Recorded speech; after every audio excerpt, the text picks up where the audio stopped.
Well, welcome once again to Devotions with Pastor Joe. We're spending a bit of time just thinking about all the things that we learned on Sunday and about how God wants us to put our trust in Him and not become these storage hoarders, where we accumulate either things that we love to have because they make us feel better, or accumulate in case we lose something. So you have both the greed side of avarice that grabs at stuff, and then you have the other side of greed, which is a worry-based greed that you're not going to have enough.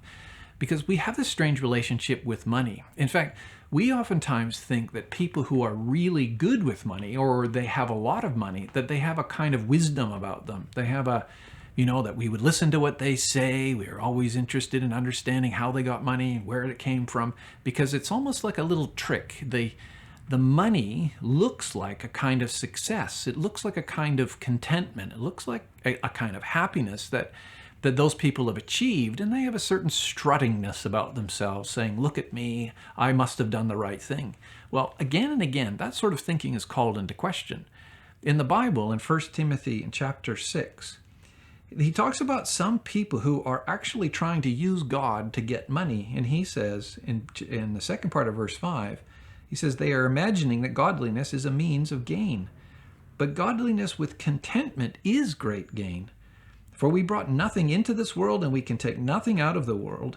But if we have food and clothing, with these we will be content. But those who desire to be rich fall into a temptation, into a snare, into a senseless and harmful desires that plunge people into ruin and destruction. For the love of money is a root of all kinds of evil. It is through this craving that some have wandered away from the faith and pierced themselves with many pangs. I think sometimes the world would look at Christians or people who are devoted to God and not storing up their treasures on earth, and would call them foolish.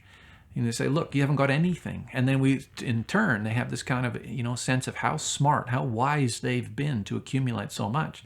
And what Paul is saying to Timothy, that's the deception. It's the wise people that don't accumulate. It's the wise people that don't let something displace God as their source of confidence and trust. Because that temptation to be rich is what ruins faith. And you think, why? Does God hate money? Does God, want us to be poor? Not at all. It's that God doesn't want money to have the central place. It shouldn't have the place of trust. You shouldn't be confident because you have a certain amount of savings, confidence because you have a certain amount of skills, confidence because you have enough money to handle this or that. You see, that's not where your confidence should be. And that's what Paul is telling people. Don't look at God or to God to ever think that God will be replaced by the thing that you want. We need to put our confidence in God for God's sake alone, to keep our faith alive.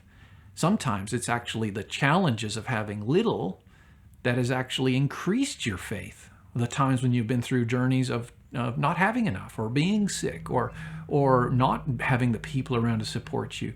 In those times, we seek God, and then He does these miracles, and we're so grateful. But then we don't really want to go through the trial again, do we? Now, where is your confidence? Well, I think that's ultimately what the challenge is. Is your confidence in the things? And have you been thinking that they will make your life seem better? I just want to remind you that God is never going to be replaced, and He won't let anything replace Him. Are you trying to replace Him in any way? Are you trying to get God plus other things? I wonder today if you might just spend a bit of time in prayer and asking God just to help you be honest. Has anything been dislodging Him and His place in your life? Is anything getting in the way? Is there any way of you been acting foolishly? And in that way, God can help and encourage you, because God wants us to prosper first in Him, being rich towards God, but prosper in all of life, because being free from the love of money, we can actually live the lives that we're called to do.